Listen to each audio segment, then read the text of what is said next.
যে কোনো নিরামিষ দিনে চটজলদি বানিয়ে ফেলুন ভীষণই সুস্বাদু একটি রেসিপি। গুড ইভিনিং এভরিওয়ান, শতাব্দীর কিচেনে আপনাদের সবাইকে স্বাগত জানাই। আজকের রেসিপি শাহি পনির। তাহলে চলুন শুরু করা যাক আজকের এই সহজ এবং সুস্বাদু রেসিপি। শাহি পনির বানানোর জন্য প্রথমে একটা মশলা রেডি করে নেব। তার জন্য কড়াইতে খুব সামান্য সাদা তেল দিয়ে দিলাম।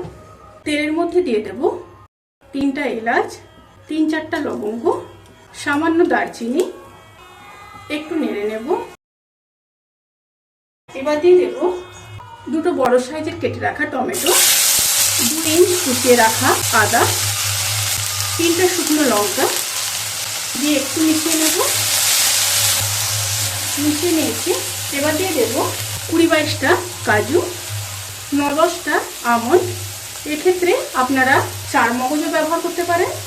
দিয়ে আবারও মিশিয়ে নেব। মিশিয়ে নিয়ে 1 থেকে 1.5 মিনিট লো টু মিডিয়াম স্টিমে হতে দেব। 1 থেকে 1.5 মিনিট রান্না করে নেওয়ার পরে বেশ কিছুটা জল দিয়ে দেব। প্রায় এখানে 150 ml মতো জল দিয়ে দেব। জলটা যখন ফুটে আসবে তখন 2 চামচ পোস্ত দিয়ে দেব। খুব ভালোভাবে মিশিয়ে নিয়েছি। এবার 10 থেকে 15 মিনিট লো টু মিডিয়াম স্টিমে সমস্ত মশলাগুলোকে সেদ্ধ করে নেব। তারপর ফিরে আসছি। মশলাগুলো খুব ভালোভাবে সেদ্ধ হয়ে গেছে। এবার ঠান্ডা করে পেস্ট করে নেব। এবার অপর একটা প্যানের মধ্যে কিছুটা সাদা তেল দিয়ে দেব। তেলটা গরম হয়ে আসা পর্যন্ত অপেক্ষা করব। তেলটা গরম হয়ে গেছে।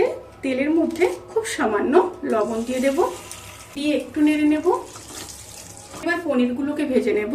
এখানে পনির আছে 500 গ্রাম। সেই অনুযায়ী সমস্ত মশলা অ্যাড করেছি। পনিরগুলোকে এইভাবে উল্টে পাল্টে ভেজে নেব। এই রেসিপির ক্ষেত্রে পনিরগুলোকে কড়া ভাজার দরকার নেই, হালকা ভাজলেই হবে। পনিরগুলো হালকা ভাজা হয়ে গেছে। এবার তুলে নেব।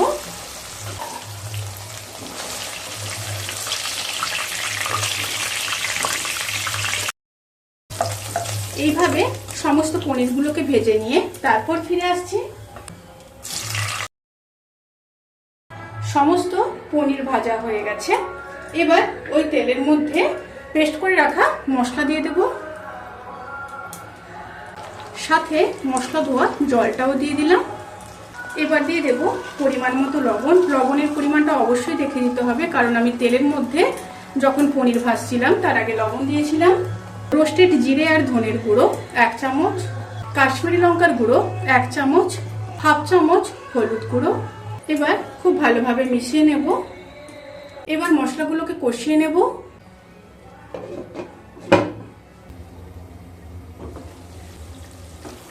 মশলাগুলো খুব ভালোভাবে কষানো হয়ে গেছে। এবার 250 ml গরম দুধ দিয়ে দেব।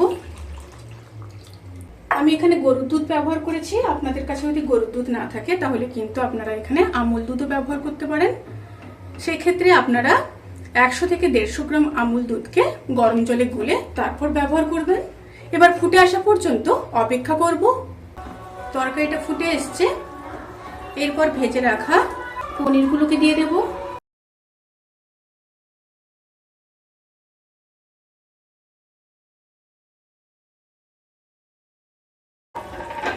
পনির দিয়ে খুব ভালোভাবে মিশিয়ে দিলাম। এবার লো টু মিডিয়াম স্টিমে 5 মিনিট হতে দেব।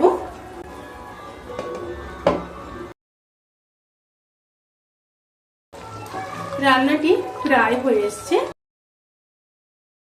এবার নামানোর আগে 1 চামচ চিনি দিয়ে দেব। চিনির পরিমাণটা এখানে আপনারা বাড়িয়ে কিংবা কমিয়ে নিতে পারেন। 4 চামচ মালাই দিয়ে দিলাম। আমি এখানে 1 লিটার দুধে যে মালাইটা বেরিয়েছিল সেটা পুরোটাই দিয়ে দিয়েছি।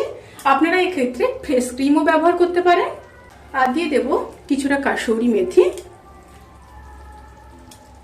1 চামচ গরম মশলার গুঁড়ো, আর দিয়ে দেব 1 চামচ ঘি। এবার খুব ভালোভাবে মিশিয়ে নেব।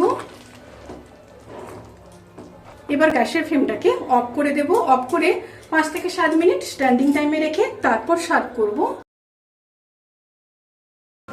রেসিপিটি কেমন লাগলো প্লিজ কমেন্ট করে জানাতে কিন্তু ভুলবেন না।